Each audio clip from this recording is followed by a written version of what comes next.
Welcome to this week's podcast. This week we're going to talk about, the differences really between Facebook and LinkedIn and some of the misconceptions out there about Facebook. And one of the things that I've noticed specifically in the last 2 months in talking with my clients, and again, I work with almost over 1,000 insurance and accounting professionals across the United States, and one thing I've seen a lot is, for whatever reason, a lot of the professionals out there who were not using social media in the past have kind of woken up to it in 2017. And in my opinion, they're a little scared. They're scared that they've fallen behind and that they now need to use social media just to be kind of average and to keep up with everyone else. And I think one of the misconceptions I see out there is, I'm going to focus on LinkedIn because my clientele is the small business owner. And small business owners do not use Facebook. They use LinkedIn. And, one of the arguments I've gotten with a lot of people is I tell them, there's no basis for that. There's actually quite a few facts that represent the complete opposite. So I think, what I want to kind of cover this week is just go through a few thoughts, give you some strategy, and hopefully refocus everyone so they can be successful with social media moving forward. So, as I tell everybody, look, I have nothing against LinkedIn. I do not work for Facebook. I do not get compensated by Facebook. I could care less. At the end of the day, LinkedIn is great. It's a great tool for attracting business owners. I would highly suggest you do not stop using it. However, I think it's a crazy strategy to totally ignore Facebook and to not put any time in it. Again, I think a lot of the people I'm talking about are people that have, for whatever reason, over the last year, kind of woken up and said, uh-oh, I'm not using social media, not as much as I should be. I got to put some time into this. I got to put some investment into this. I need to get, my business's act together. But in doing so, they're putting 100% of the effort into LinkedIn. And what I'm saying is 50-50, right off the bat, most important thing to understand, Facebook has double the traffic of LinkedIn. I believe it's something like 60% of all U.S. adults have a Facebook profile.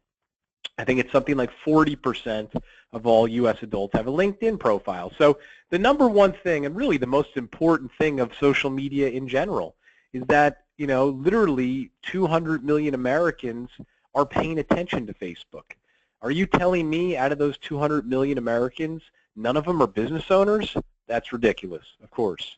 One thing LinkedIn has done a really good job at is they have marketed themselves as the business social media, the social media for the profitable entrepreneur. And some of that is true to some extent, but again, don't be fooled by marketing. Facebook, sure, there's tons of teenagers on it. There's tons of everybody on it. But at the end of the day, a great entrepreneur is good at marketing, and they know how to kind of target their target market and funnel that target market into the next step in the process. So I guess what I'm trying to say is it's an absurd comment to say you can't find business owners on Facebook. Totally inaccurate. Right now there's about 65 million Facebook business pages in place. Here's a quick look at one of mine for my insurance operation, my insurance broker operation, benefitstore.net. And sure, I've gotten maybe hundreds of clients from it. And at the end of the day, I highly suggest that whether you're in the insurance industry, an accounting professional, that you have a Facebook business presence. So just to kind of go over some basics here, in my opinion, in 2017, social media has become very complicated. We're now heading into year 10 of what I call business social media.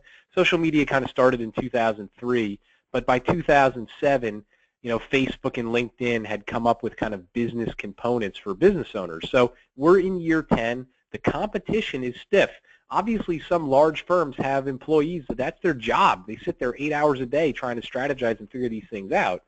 So, if you're an independent professional, the one thing you have to kind of look in the mirror and understand is okay, it's complicated. Ken's telling me there's quite a few puzzle pieces I need to be successful. Obviously you need your main website for your operation. Very important component of social media success. The whole point of Facebook and LinkedIn is to drive people to your website. So that's the biggest piece. Of course, you want to have a social media presence that matches your website, that's branded, so there's some consistency. You might want to consider having a blog to increase your search engine optimization. And you might want to consider having what I call secondary websites and landing pages for the marketing you're doing on social media. I've talked about this in the past. I'll talk about it in the future. I see a lot of professionals out there, doing boosting and pay-per-click advertising, and they're sending people to the main agency website, maybe to the home page. That's not good enough today. You need to have what are called landing pages. So if you're marketing a specific scenario, that landing page talks about that scenario and funnels the traffic into a lead conversion call to action area. So just to kind of, rewind and summarize, one, don't be short-sighted. Facebook and LinkedIn, equally very powerful. Who knows where they're going to be in 5 years? They're not going to be going anywhere, but who knows what the traffic will be like. I'm sure it will be increased. I think my point from today's broadcast was just to kind of say, look, you're being foolish if you're putting all your eggs in one basket. What anyone, who's been successful with social media will tell you is you should have both pages. They should both be set up very professionally, and you should focus on the two keys to success: constantly posting and constantly trying to get more people following your pages, increasing your distribution.